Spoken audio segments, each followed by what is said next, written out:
In Toronto's tightly sealed circles, the name Caspian Dunmore moved the way a January cold front moves off Lake Ontario, without warning, without mercy, and leaving nothing standing that wasn't built to withstand it. At 34, Dunmore was the invisible hand behind the city's most profitable logistics infrastructure. On paper, he was the founder of Vantara Group, a private real estate and supply chain firm with offices in the Exchange Tower and quiet partnerships stretching from Halifax to Vancouver. In practice, his reach ran deeper than any tax filing would ever show, into port authorities, bonded warehouses, and the kind of conversations that happened in the back rooms of restaurants that didn't appear on any dining guide.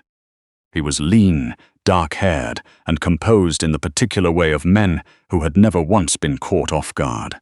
His eyes were the color of Lake Ontario in February, gray, flat, and absolutely unreadable. He wore bespoke charcoal suits from a tailor on King Street who asked no questions, and he attended every function, dinner, and board meeting with the same expression: polite attention, total absence. Women who had tried to understand Caspian Dunmore had not lasted long in his proximity. He wasn't cruel about it. He simply treated human attachment the way he treated inefficient contracts, an obstacle to be removed before it cost him something he couldn't recover. There was, however, one exception to his perfect emotional discipline.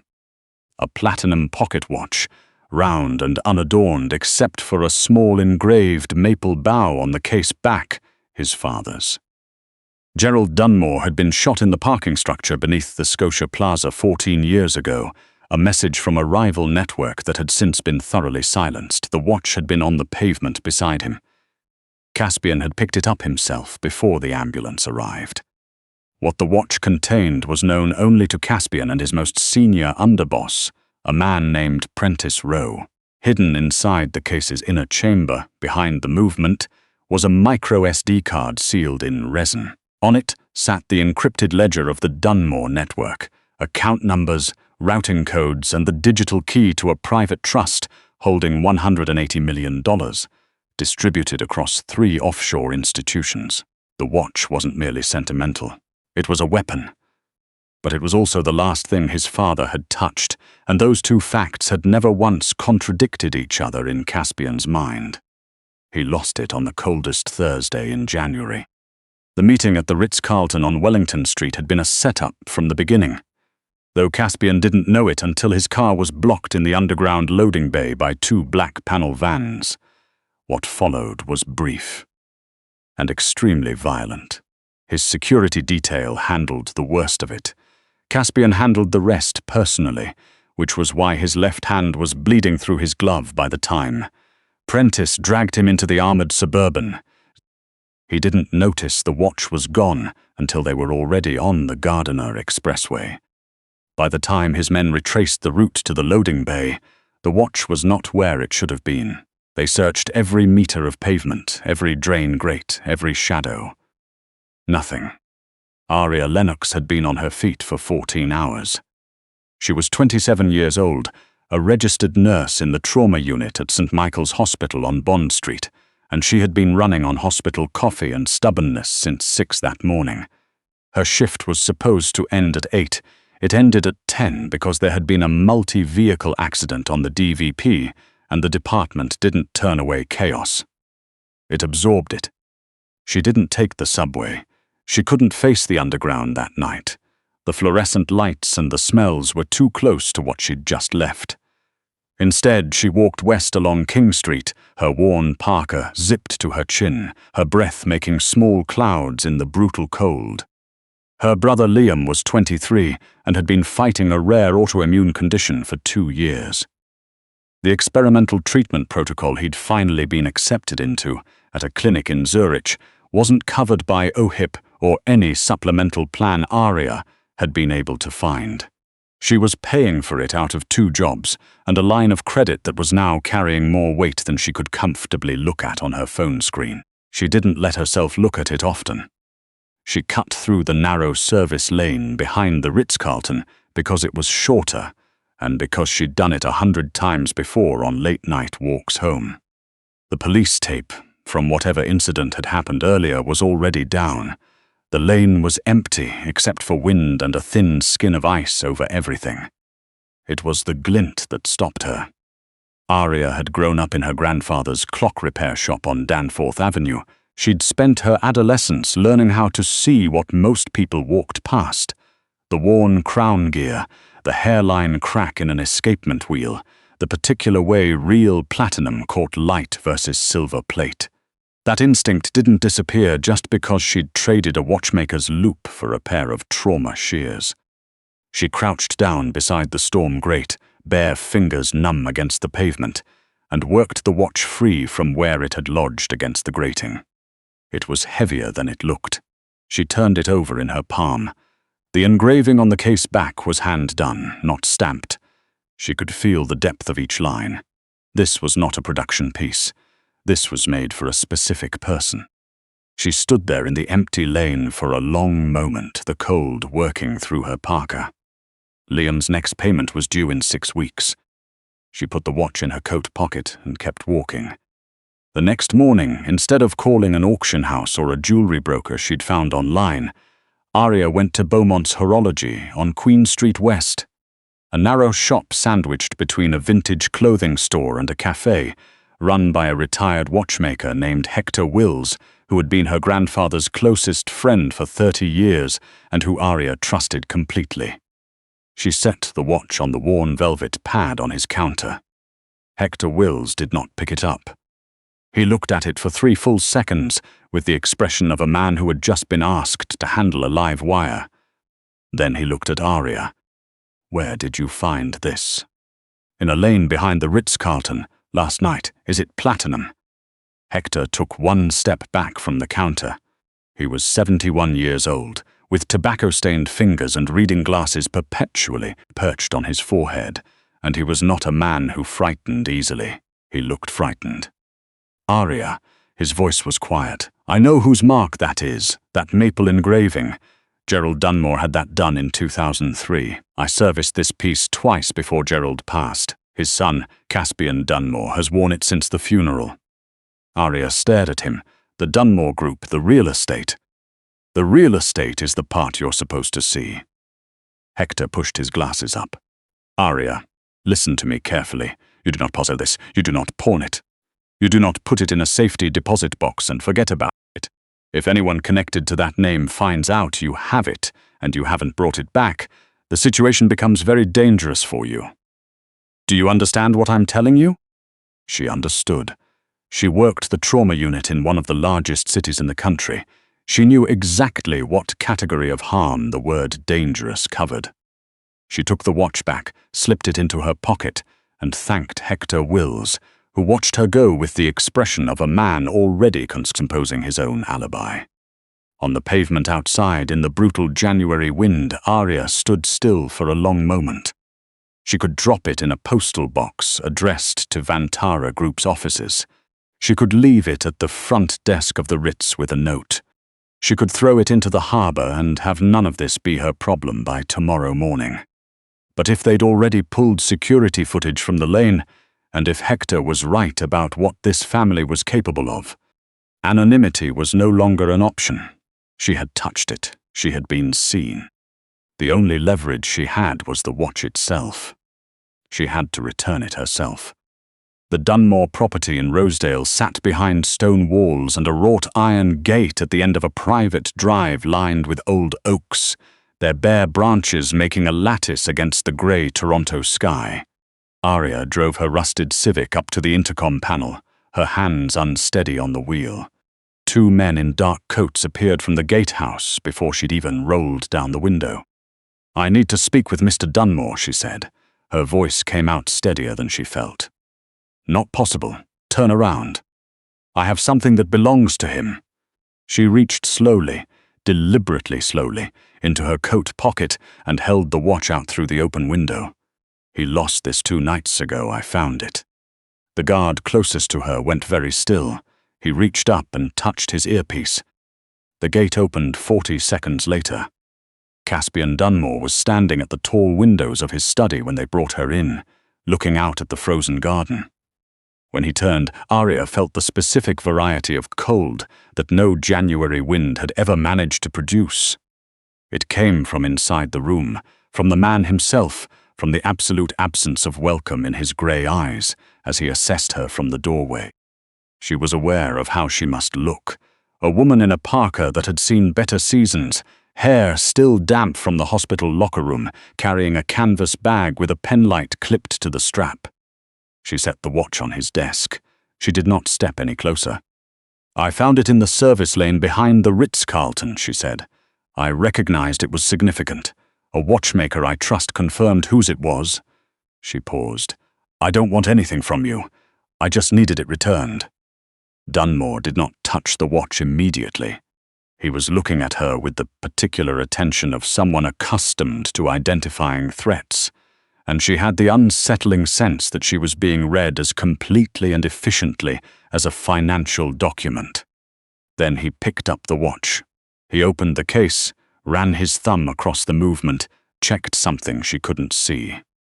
A fraction of tension left the line of his shoulders, so slight she might have imagined it, except that she was trained to notice exactly that kind of thing. "Your name," he said. It wasn't a question. "Aria Lennox. You took it to someone first." "Hector Wills, on Queen Street. He told me immediately what I was holding and told me to bring it to you. He didn't touch it." Dunmore set the watch down and walked around the desk. He moved the way men moved when they'd long since decided every room they entered was already theirs. He stopped at a distance that was closer than Aria was comfortable with. "Miss Lennox, do you know why you're still standing in this room instead of being escorted back to your car?" She said nothing. He turned a monitor on his desk toward her. Security footage, time-stamped from the night she'd found the watch, her grey parka, crouching beside the grate, her face turned briefly toward a camera she hadn't noticed. "A competing interest has been running an operation against me for 6 months, Dunmore said. They knew about the lane. They have this footage. They pulled it from the city's network within 48 hours of the incident." He turned the monitor away. "They don't know your name yet, but they know your face, and they know you visited Beaumont's this morning. They have someone watching Wills's shop." He paused. "If you drive back to wherever you live, you will have visitors by tonight who are considerably less courteous than my staff." Aria's mouth went dry. She thought with sharp clarity of Liam's treatment schedule, of the 6-week payment deadline, of her supervisor at St. Michael's who would ask questions if she missed a shift without notice. "Then what am I supposed to do?" she asked. "You stay here," Dunmore said, "until the situation is neutralized." "I can't stay in a criminal's house." Something shifted in his expression, not warmth, exactly, but a fractional recalibration. "You can, and you will. You returned something of considerable value without asking for anything in return. That is not a transaction I ignore." He turned back toward the window. "You'll have your own rooms. My people will contact your employer on your behalf, with a suitable explanation. Whatever else you need, you ask for it." Aria looked at the watch on his desk. The maple engraving on the case back caught the lamplight. She thought of Hector Wills's face. She thought of the footage of herself, crouching in a dark lane, looking exactly like someone who had taken something. She stayed. For the first 3 days, Caspian Dunmore was a presence. Aria felt more than saw. Low voices in hallways, the sound of doors closing in other parts of the house, the polite and watchful attention of his staff. Her rooms were quiet and immaculate, overlooking a walled garden under snow. Someone had put a stack of novels on the bedside table. She didn't know who, and she didn't ask. On the 4th evening there was a quiet knock. Dunmore came in without a suit jacket, his shirt sleeves pushed to the forearms. He was carrying a thin folder. He sat across from her at the small table by the window without asking permission, which somehow struck her as more genuine than if he had. "My people ran a background profile on you," he said. "Standard precaution." "Did you find my criminal record?" she asked. His mouth moved, just slightly. Not quite a smile, but the shadow of one. "I found a nurse working consecutive shifts at St. Michael's, and carrying a private debt of approximately $90,000 for an experimental treatment program at a Zurich clinic for a sibling. Aria's jaw tightened. My brother, and I didn't give you permission. You're right. His voice had dropped a register, still controlled, but the precision of it had softened by some degree she couldn't quantify. He set a card on the table between them. The Zurich clinic has been paid in full. Anonymous transfer. The next 6 months of Liam's protocol are covered. She stared at the card. No. No. I didn't bring the watch back for money. She pushed the card back across the table. I know that probably doesn't make sense in your world, but I'm not taking payment for doing something basic. Dunmore looked at the card. He looked at her. He stood and crossed the room until he was close enough that she could see the faint grey at his temple and the specific quality of stillness in him. Not coldness. She was beginning to understand, but the opposite. It was the stillness of something that had learned very carefully to hold itself still, because the alternative was too costly. In my world, he said quietly, loyalty is bought with fear, leverage, or money. You had something worth more than any of those to me. You could have used it. You didn't. He raised his hand, and she saw his fingers hesitate, a genuine hesitation, not a calculated one, before his knuckles brushed lightly against her cheekbone. You are the first person I have encountered in a very long time who didn't have an angle. Aria didn't pull back. Paying a clinic bill, he said, is nothing. Making sure you are still alive tomorrow, that is the only thing that matters to me right now. She was not sure in that moment whether it was the honesty of it or the specific bewilderment underneath it, the expression of a man surprised by his own words that made it impossible to look away. The attack came on the 7th night, during the worst snowstorm the city had seen in 2 years. The wind off the lake masked the sound of the perimeter system being overridden. Aria was asleep when the concussion of the breach hit the east wing and woke her with her heart already at full speed. Dunmore was at her door within 90 seconds, a compact submachine gun strapped across his chest, his expression stripped of everything except absolute focus. Shoes on, he said, now. She didn't argue. She'd worked triage. She recognized the tone of a situation that had stopped asking for input. They moved through the house in controlled bursts, Dunmore ahead of her, 2 of his people flanking them from the rear. The sounds from the lower floors were unmistakable. Automatic, fire, shouting, the particular crash of interior doors being forced. The smell of smoke reached them before they made the east corridor. 2 men in tactical gear rounded the corner at the hallway's end. Dunmore moved with the economy of someone who had done this before and intended to be standing when it was over. The corridor cleared in seconds. He didn't let Aria stop moving. At the end of the hall, behind a panel of built-in shelving, was a steel door with a biometric reader. His palm against the glass, a soft click, pneumatic locks releasing with a low hiss. He pushed Aria through the door, and as he followed, a shot came from the stairwell behind them. She heard the impact before she processed what it was. The sound of it catching him, his sharp exhale, the way his shoulder drove into the steel frame as he pulled the door shut and slammed the locking mechanism. Heavy deadbolts engaged, silent. Aria turned. The panic room was low-lit concrete, walls of monitors displaying feeds from across the estate. Dunmore was leaning against the door, breathing with careful control, his right hand pressed to his left shoulder.